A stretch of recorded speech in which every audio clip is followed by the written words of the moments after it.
These people, in fact, I want to show our viewers that yes, the vehicle are coming. You can see the vehicle are coming.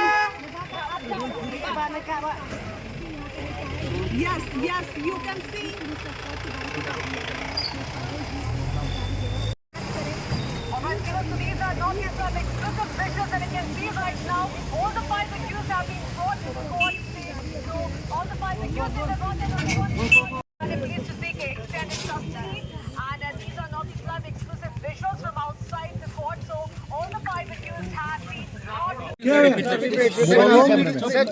Sonam and this Raj Kushwa given 2 days police custody, and others, that is Anand, Vishal and Akash, they were given 14 days judicial custody. Sir, your name, please. My name is T. Chanda and my colleague additional PP, she was there, Jyoti K. Mara, from the prosecution side.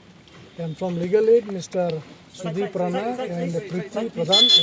Sir, what is the reason that only 2 days custody was given? No, that I can. That is for investigation.